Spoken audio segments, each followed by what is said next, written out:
तो दोस्तों चलिए एक बार फिर से हम आपके लिए लेकर आए हैं देश और दुनिया की ताजा और बड़ी खबरें। फटाफट एक एक कर सभी खबरों को आज आपको विस्तार से बताएंगे, तो वीडियो को अंत तक जरूर देखें। सबसे पहली खबर में आपको बताएंगे, भारतीय हिंदुओं ने मोदी को दिया झटका। मोदी के दोबारा पीएम बनते ही 12 लाख हिंदुओं ने छोड़ा भारत। वहीं आपको बताएंगे, आरएसएस को लगा बड़ा झटका। नागपुर में आरएसएस मुख्यालय को मिली बम में उड़ाने की धमकी।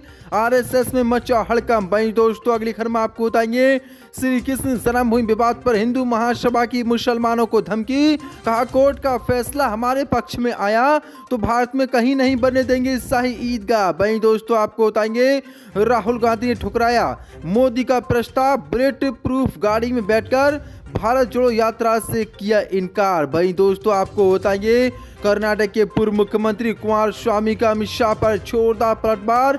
हिटलर के सहयोगी से किया अमित शाह की तुलना। वहीं दोस्तों अगली खबर में आपको बताएंगे, शिवपाल यादव ने योगी के खिलाफ किया बड़ा ऐलान। योगी सरकार के खिलाफ नए साल में सत्याग्रह शुरू करेगी समाजवादी पार्टी। तो दोस्तों सभी खबरों को एक एक कर विस्तार से आपको बताने वाले, वीडियो को अंत तक देखें। इसी बीच बढ़ते हैं दोस्तों अगली खबर की ओर। भारतीय हिंदुओं ने मोदी को दिया बड़ा झटका। मोदी के पीएम बनते ही 12 लाख हिंदुओं ने छोड़ा भारत। दरअसल आपको बता दें, जब से केंद्र में बीजेपी की सरकार बनी है तब से लगातार अमीर हिंदू भारत को छोड़कर विदेशों में बसने लगे हैं और मोदी राज में इनकी संख्या इतनी ज्यादा हो गई कि भाजपा के होश उड़ गए हैं। दरअसल आपको बता दें, जब से केंद्र में बीजेपी की सरकार बनी है तब से अब तक 12 लाख अमीर हिंदुओं ने भारत छोड़ दिया है, जो मोदी सरकार के लिए बहुत बड़ा झटका माना जाता है। जैसे इस बात की जानकारी देश को हुई तो सवाल उठने लगा कि हिंदूवादी संगठन ये दोनों कहते हैं कि मोदी राज में हिंदू सुरक्षित हैं, जबकि मोदी राज में सबसे ज्यादा हिंदुओं ने भारत को छोड़ा है। इन लोगों ने देश में बढ़ रही नफरत के कारण भारत को छोड़ा, जो मोदी सरकार के लिए बड़ा झटका माना जा रहा है। हर साल भारत को छोड़ने वालों की संख्या बढ़ती जा रही है। मोदी सरकार के लिए ये बड़ा झटका माना जा रहा है, जो बड़ी अपडेट है। इसी बीच अगली बड़ी खबर निकल के सामने, आरएसएस को लगा बड़ा झटका। नागपुर में आरएसएस मुख्यालय को मिली बम से उड़ाने की धमकी। आरएसएस में मचा हड़कंप। जो सापते महाराष्ट्र के नागपुर में राष्ट्रीय स्वयंसेवक संघ आरएसएस के मुख्यालय को बम से उड़ाने की धमकी दी गई है, जिसके बाद आरएसएस में हड़कंप मच गया है। शनिवार को यहां सुरक्षा कड़ी कर दी गई है।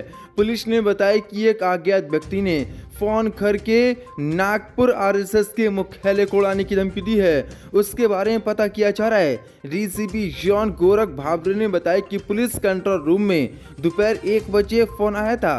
एक व्यक्ति ने महल इलाके में आरएसएस मुख्यालय को बम से उड़ाने की धमकी दी है, जिसके बाद आरएसएस में हड़कंप मच गया और सुरक्षा को कड़ा कर दिया गया है, जो बड़ी अपडेट है। इसी बीच अगली बड़ी खबर के शामिल श्री कृष्ण जन्मभूमि विवाद पर हिंदू महासभा की मुसलमानों को धमकी। कहा, कोर्ट का फैसला हमारे पक्ष में आया तो भारत में कहीं नहीं बनने देंगे शाही ईदगाह। जो सापते मथुरा की श्री कृष्ण जन्मभूमि के बराबर में बनी शाही ईदगाह मस्जिद मामले में न्यायालय द्वारा अमीन नियुक्त करने के बाद लगातार शाही ईदगाह मस्जिद बनाम श्री कृष्ण जन्मभूमि का मामला गरमाता जा रहा है। दोनों पक्षों की ओर से बयानबाजी अब तेज हो गई है। वहीं अब अखिल भारत हिंदू महासभा के राष्ट्रीय कोषाध्यक्ष ने मुसलमानों को खुली धमकी दी है। उन्होंने कहा कि अगर न्यायालय के बाहर बैठकर समझौता हो जाता है तो हम ईदगाह पक्ष को मेवात में 10 एकड़ जमीन देने के लिए तैयार हैं, लेकिन न्यायालय का फैसला हमारे पक्ष में आता है तो हम पूरे हिंदुस्तान में कहीं भी शाही ईदगाह मस्जिद को नहीं बनने देंगे। मथुरा में तो क्या इनको 1 इंच भी जगह ईदगाह के लिए नहीं दी जाएगी। अगर ईदगाह पक्ष चाहे तो न्यायालय के फैसले से पहले बाहर बैठकर समझौता कर ले, हम उन्हें मेवात में जगह दे देंगे, लेकिन बाद में न्यायालय का फैसला आ जाता है और ये समझौते की बात करते हैं तो इन्हें 1 इंच भी जगह नहीं दी जाएगी। तो किस तरह से अखिल भारत हिंदू महासभा के राष्ट्रीय कोषाध्यक्ष दिनेश कौशिक ने मुसलमानों को ये धमकी दी है।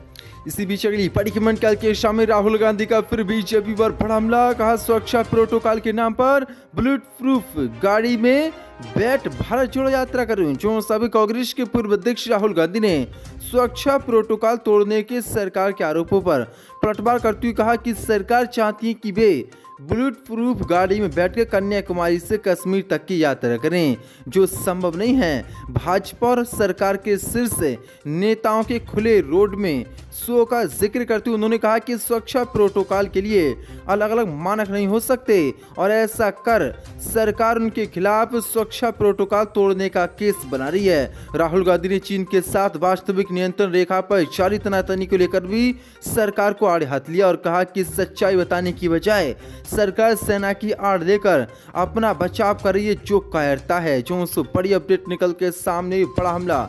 राहुल गांधी ने आज प्रेस कॉन्फ्रेंस कर मोदी सरकार पर बोला है और अपनी सुरक्षा को लेकर बड़ा बयान दिया है।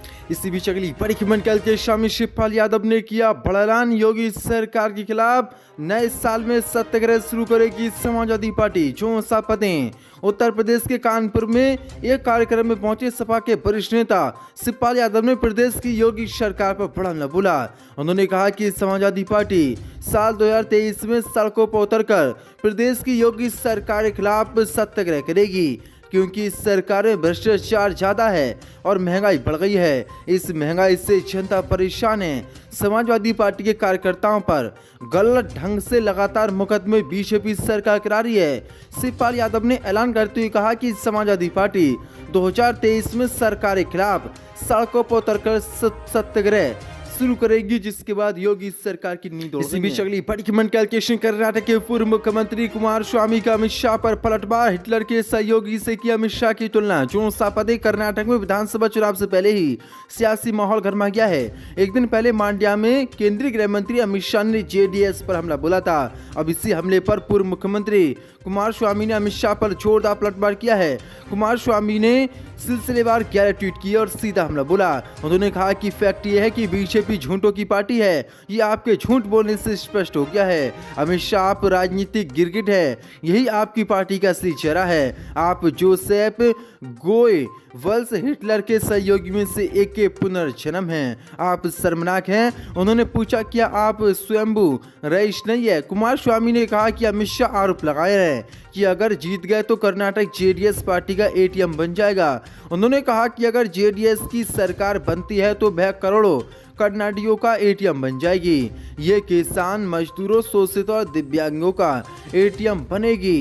दरअसल आपको बता दें, मांड्या में शनिवार को अमित शाह ने कांग्रेस और जेडीएस गठबंधन पर जोरदार हमला बोला था और कहा था कि ये भ्रष्टाचारी हैं। इसी पर आज जेडीएस के नेता और पूर्व मुख्यमंत्री कुमारस्वामी ने अमित शाह पर यह जोरदार पलटवार किया है और हिटलर के सहयोगी से अमित शाह की तुलना कर दी है। इसी बीच अगली बड़ी खबर कैलकुलेशन 2023 का कांग्रेस का पोस्टर बार, नया साल नई सरकार। जो पदें 2023 की शुरुआत रविवार से हो चुकी है और इसी साल मध्य प्रदेश में विधानसभा चुनाव को लेकर कांग्रेस ने अभी से माहौल बनाना शुरू कर दिया है। 2022 के आखिरी दिन कांग्रेस कार्यालय के बाहर कार्यकर्ताओं ने नया साल नई सरकार के होर्डिंग लगाकर अपने मंसूबे जाहिर कर दिए। ये होर्डिंग भोपाल स्थित प्रदेश कांग्रेस कार्यालय के साथ ही कई जिलों में भी लगाए गए हैं, जिसमें सिंधिया का गढ़, ग्वालियर भी शामिल है। 2022 साल के अंतिम दिन प्रदेश कांग्रेस कार्यालय के बाहर कुछ अलग ही अंदाज में होर्डिंग लगाकर पार्टी कार्यकर्ताओं ने अपने मंसूबे जाहिर कर दिए हैं। कांग्रेस कार्यालय के बाहर कमलनाथ के साथ लगे होर्डिंग में नया साल नई सरकार की टैगलाइन दी गई है। प्रदेश कांग्रेस कार्यालय के साथ ही सिंधिया का गढ़ कहे जाने वाले ग्वालियर में भी इसी तरह के होर्डिंग लगाए गए हैं, जिसमें नया साल नई सरकार यानी 2023 में कांग्रेस की सरकार मध्य प्रदेश में बनने की बात की गई है। जो बड़ी अपडेट निकल के सामने, जिसके बाद मध्य प्रदेश से भाजपा की नींद उड़ गई है। इसी बीच अगली बड़ी खबर कैलकुलेशन, हिंदू देवी देवताओं पर आपत्तियां टिप्पणी करने मामले में एक गिरफ्तार। वीडियो वायरल होने के बाद हुआ था जोरदार विरोध प्रदर्शन। जो पदें तेलंगाना में भगवान अयप्पा के खिलाफ आपत्तियां टिप्पणी करने पर भारत नास्तिक समाज के राज्य अध्यक्ष को गिरफ्तार कर लिया गया है। इस मामले में गिरफ्तार किए गए बैरी नरेश पर आरोप है कि उसने भगवान अयप्पा और अन्य हिंदू देवी देवताओं पर कथित रूप से आपत्तियां टिप्पणी की है। आरोपी के खिलाफ तेलंगाना में कई इलाकों में पुलिस थानों में मामला दर्ज किया गया है। हैदराबाद पुलिस के साइबर अपराध सेल ने भी इस घटनाक्रम पर मामला दर्ज किया है। आरोप है कि नरेश ने कोडागल में सभा के दौरान भगवान अयप्पा के जन्म के बारे में गलत तरीके से बात की और भगवान शिव, भगवान विष्णु के खिलाफ भी आपत्तियां टिप्पणी की। इन टिप्पणियों का वीडियो सोशल मीडिया पर वायरल हो गया, जिसके बाद जगह जगह विरोध प्रदर्शन शुरू हो गए। अभिनेता और भाजपा नेता कराते कल्याणी ने भी इस पर पुलिस में मामला दर्ज कराया था। कल्याणी ने कहा कि प्रचार के लिए हिंदू देवी देवताओं का अपमान करना फैशन सा बन गया है। धार्मिक भावनाओं को क्षति पहुंचाने के लिए आरोपी के खिलाफ कड़ी कार्रवाई की जानी चाहिए। प्रदेश भाजपा अध्यक्ष बंदी संजय ने भी इस मामले में सत्तारूढ़ भारत राष्ट्रीय समिति सरकार की कड़ी आलोचना की और आरोपी के खिलाफ कार्रवाई की मांग की। उन्होंने कहा कि तेलंगाना में कोई भी हिंदू देवी देवताओं को गाली दे सकता है और बच निकल सकता है, क्योंकि मुख्यमंत्री कोई ठोस कार्रवाई नहीं करके ईश्वर के प्रति गाली गलौज को बढ़ावा देते हैं। जो बड़ी अपडेट निकल के सामने आ रही है।